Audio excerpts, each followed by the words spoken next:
పాటు అల్లు అర్జున్ కుటుంబ సభ్యులు ఇక్కడికి గాంధీ ఆసుపత్రికి చేరుకున్నారు.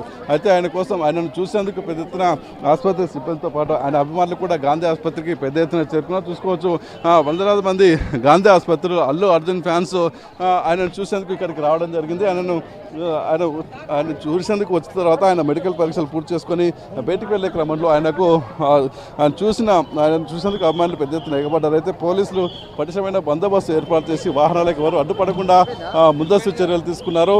అయితే అల్లు అర్జున్ చూసుకోవచ్చు ఉదయం నుంచి కూడా అల్లు అర్జున్ అరెస్ట్ అయిన సమయం నుంచి ఆయన వెంటనే అభిమానులు వస్తూ ఉన్నారు. ఆయన ఇంటికి అరెస్ట్ చేస్తున్నారనే విషయం తీసుకుని ఇంటికి చేరుకున్న తర్వాత చిక్కడికపల్లి పోలీస్ స్టేషన్కు తరలించి విచారణ చేస్తున్న సమాచారం తెలుసుకున్న అభిమానులు అక్కడికి చేరుకున్నారు. ఇంకా తర్వాత ఆయన వైద్య పరీక్ష నిమిత్తం గాంధీ ఆసుపత్రికి తరలించిన క్రమంలో ఇక్కడికి కూడా వచ్చి అల్లు అర్జున్ చూసేందుకు ప్రజలు పెద్ద ఎత్తున ఎగబడ్డారని చెప్పాలి. గాంధీ ఆసుపత్రి ఆయన వెళ్ళిన బ్లాక్ ముందు ప్రశాంతంగా ఉన్నప్పటికీ గాంధీ ఆసుపత్రి ప్రాంగణం పూర్తిగా అల్లు అర్జున్ అభిమానులతో నిండిపోయిందని చెప్పాలి. మరోవైపు సిబ్బందిని సైతం లోపలికి బయటికి వెళ్ళనివ్వకుండా పూర్తి స్థాయిలో రిస్ట్రిక్ట్ చేశారు పోలీసులు. సుమారు హాఫ్ అన్ అవర్ నుంచి 40 నిమిషాల పాటు అల్లు అర్జున్కు వైద్య పరీక్షలు నిర్వహించడం జరిగింది. ఈ వైద్య పరీక్షలకు సంబంధించి రిపోర్ట్స్ నేరుగా కోర్టుకు సబ్మిట్ చేయబోతున్నారు. ఆయన బయటకు వస్తున్నప్పుడు చూసుకోవచ్చు అందరికీ అభిమానులకు అభివాదం చేసుకుంటూ ఇక్కడికి వెళ్ళారు.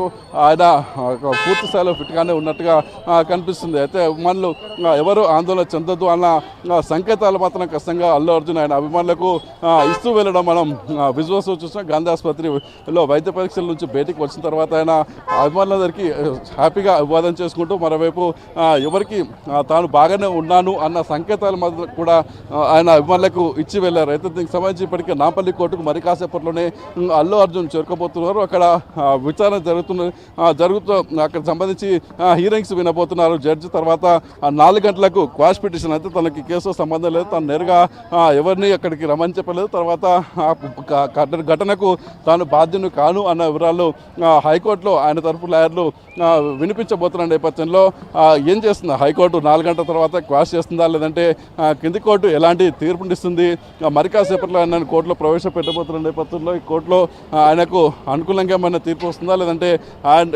ఎలాంటి వాదనలు వినిపించబోతున్నారు అల్లు అర్జున్ తరఫు న్యాయవాదులు కానీ లేదంటే ఆయన తరఫున వాదించేవారు కానీ ఎలాంటి వాదనలు వినిపించబోతున్నారని మాత్రం ఆసక్తికరమైన చర్చగా ఉంది. ఎందుకంటే ఒక దేశవ్యాప్తంగా ఎంతో సూపర్ హిట్ సినిమాలు తీశారు, తర్వాత జాతీయ స్థాయి అవార్డు అందుకున్నారు, తర్వాత అంతర్జాతీయ స్థాయిలో తెలుగు సినిమాకి సంబంధించి ఆయన ఎన్నో కీర్తి పరిశ్రమలు తీసుకొచ్చిన వ్యక్తిని ఈ విధంగా అరెస్ట్ చేయడం దురదృష్టకరం అంటూ అటు కేటీఆర్ కానీ ఇటు కేంద్ర హోంశాఖ సహాయ మంత్రి బండి సంజయ్ సైతం అల్లు అర్జున్ అరెస్ట్ను ఖండించిన నేపథ్యంలో ఇది రాజకీయ రంగు కూడా పులుముకునే అవకాశం అయితే స్పష్టంగా కనిపిస్తుంది.